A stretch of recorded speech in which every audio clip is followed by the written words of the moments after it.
We'd heard about the trip from others that had been on the trip, and so we knew that we were going to see basically the travel of that grain from where we drop it off at the elevator to Portland. But I don't think we totally understood like the magnitude of what happens to that grain when it gets to Portland and all the testing and things that happen to it. And so I think I had a very basic understanding of what was going to happen. Ultimately culminating in seeing where the grain comes from, from our fields, directly to the facility, and seeing exactly what the Wheat Marketing Center is all about.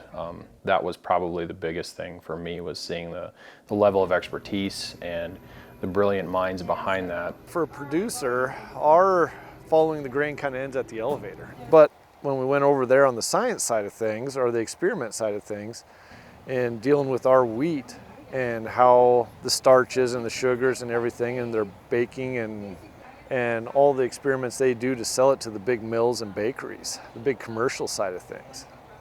That was the big eye-opener for me.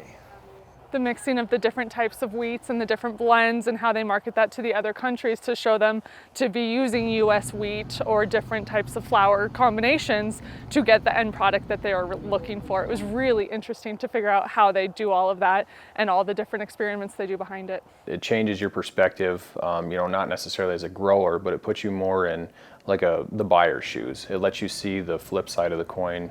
It's a good chance to see the other side of it and what people are looking for.